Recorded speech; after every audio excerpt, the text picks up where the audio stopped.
بسم اللہ الرحمن الرحیم اللہم صلی علی سیدنا و مولانا محمد بارک وسلم صلاۃ و سلام علیک یا رسول اللہ صلی اللہ تعالی علیہ وآلہ وسلم۔ تفسیر کے سلسلے میں سورہ بقرہ کی آیت نمبر 81۔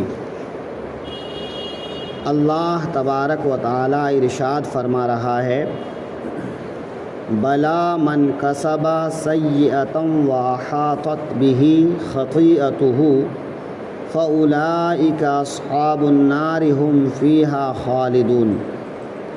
ہاں کیوں نہیں، جو گناہ کمائے اور اس کی خطا اسے گھیر لے وہ دوزخ والوں میں سے ہے، انہیں ہمیشہ اس میں رہنا ہے۔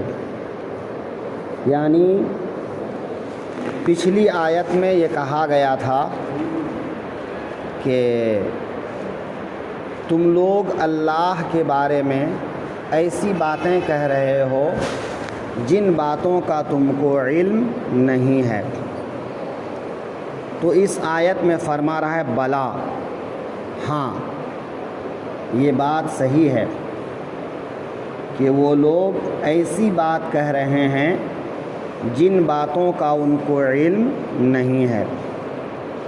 یہ بلا اور نعم دونوں کا معنی ہاں ہوتا ہے، لیکن دونوں کا استعمال الگ الگ جگہ پر الگ الگ لحاظ سے ہوتا ہے کہ بلا نفی کے بعد میں واقع ہوتا ہے اور نفی کے ثبوت کو ثابت کرتا ہے، اور نعم یا تو ایجاب کے بعد آتا ہے یا یہ کسی چیز کی نفی کو ثابت کرتا ہے۔ تو اس طرح سے بلا اور نعم میں فرق کیا جاتا ہے۔ جیسا کہ قرآن پاک میں اللہ تعالیٰ نے ایک میثاق کا ذکر فرمایا ہے، الستُ بربکم، کیا میں تم لوگوں کا رب نہیں ہوں؟ تو وہاں پر اس کا جو جواب دیا گیا بلا، کیوں نہیں، یعنی تو ہمارا رب ہے۔ لیکن یہاں پر اگر نعم استعمال کیا جاتا تو معنی ہو جاتا ہاں، یعنی تو ہمارا رب نہیں ہے۔ تو یہاں رب ہونا یہ ثابت کرنا ہے، نہ یہ کہ رب ہونے کا انکار کرنا ہے۔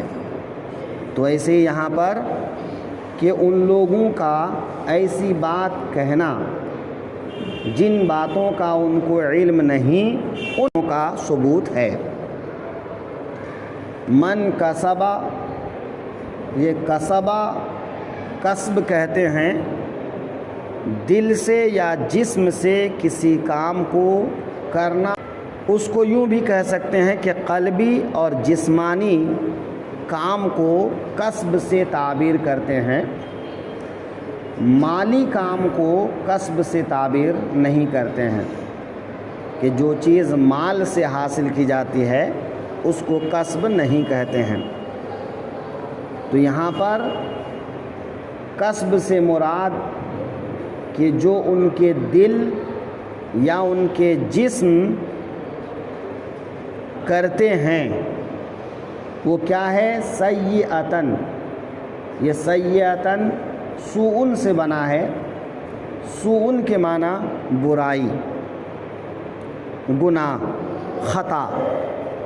تو جو خطا وہ لوگ کرتے ہیں دل سے یا جسم سے، تو ان خطاؤں کا جو حصول ہوتا ہے وہ یا تو دل سے ہوتا ہے یا پھر جسم سے۔ تو جس نے گناہ کمائے، جس نے گناہ کمائے، وَأَحَاطَتْ بِهِ خَطِیَّتُهُ، اور اس کی خطا اسے گھیر لے۔ یہاں پر خطیئتہ یہ خطا سے بنا ہے، اور خطا کبھی استعمال کیا جاتا ہے عمد کے مقابلے میں، یعنی کسی کام کو قصد و ارادے سے جو کیا جاتا ہے اس کے مقابلے میں خطا کا استعمال ہوتا ہے، تو وہاں پر خطا کا مطلب ہوگا لغزش، بھول چوک۔ تو کسی چیز کا بھول جانا، جیسا کہ قرآن پاک میں ہے ان نسینا او اخطانا، کہ اگر ہم بھول جائیں یا ہم سے خطا ہو جائے، تو یہاں یہ خطا بھول چوک اور لغزش کے معنی میں ہے۔ اور اسی معنی کے لحاظ سے انبیاء کرام کے لیے یہ لفظ استعمال کیا جاتا ہے، جیسا کہ حضرت آدم کا خطاً گیہوں کا دانہ کھا لینا، شجر ممنوعہ میں سے کھا لینا، تو وہاں خطا عمد کے مقابلے میں ہے، لغزش کے معنی میں ہے، اور اس معنی کے لحاظ سے انبیاء کرام کے لیے بولنا جائز اور درست ہے۔ اور دوسرا،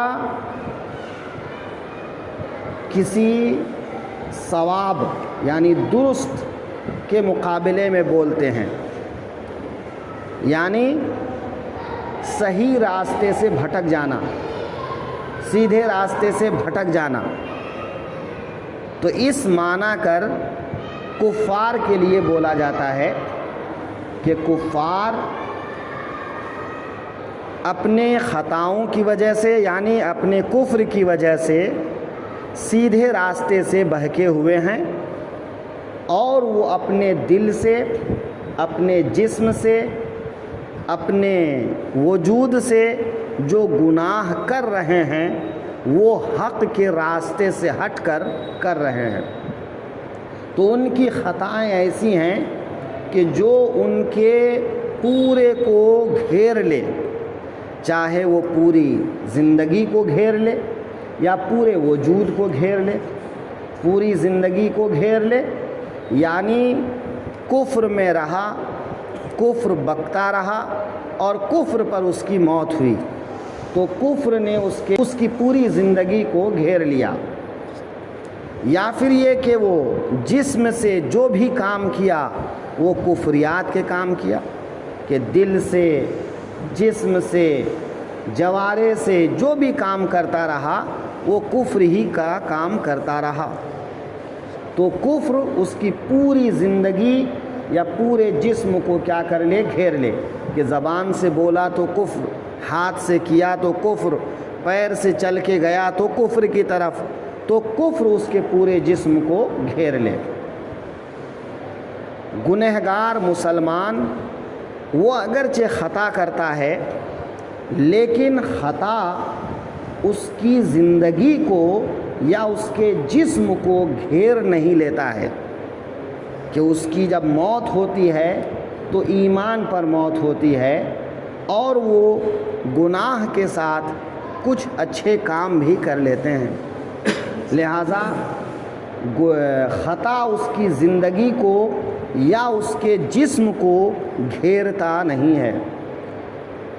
فَأُولَٰئِكَ أَصْحَابُ النَّارِ، تو وہ لوگ آگ والے ہیں۔ تو آگ والے سے مراد یہاں پر وہی کفار ہیں کہ جو اپنے کفر کی وجہ سے پوری زندگی اسی میں ملوث رہتے ہیں، تو جہنم انہی کے لیے بنائی گئی ہے کہ ہمیشہ ہمیشہ جہنم میں رہنا یہ انہی کے لیے ہے۔ گنہگار مسلمان اگرچہ اپنے گناہوں کی وجہ سے کچھ دنوں کے لیے دوزخ میں جائے گا، لیکن وہ ہمیشہ ہمیشہ دوزخ میں نہیں رہے گا، اور دوزخ اس کے لیے نہیں بنائی گئی ہے۔ ہاں، وہ اپنے گناہ کی سزا کاٹ کر یا شفاعت اور سفارش کی وجہ سے وہ جہنم سے نکل کر جنت میں داخل ہو جائے گا۔ فَأُولَٰئِكَ أَصْحَابُ النَّارِ، تو وہ دوزخ والوں میں سے ہیں، ہم فیہا خالدون، اور انہیں ہمیشہ اس میں رہنا ہے۔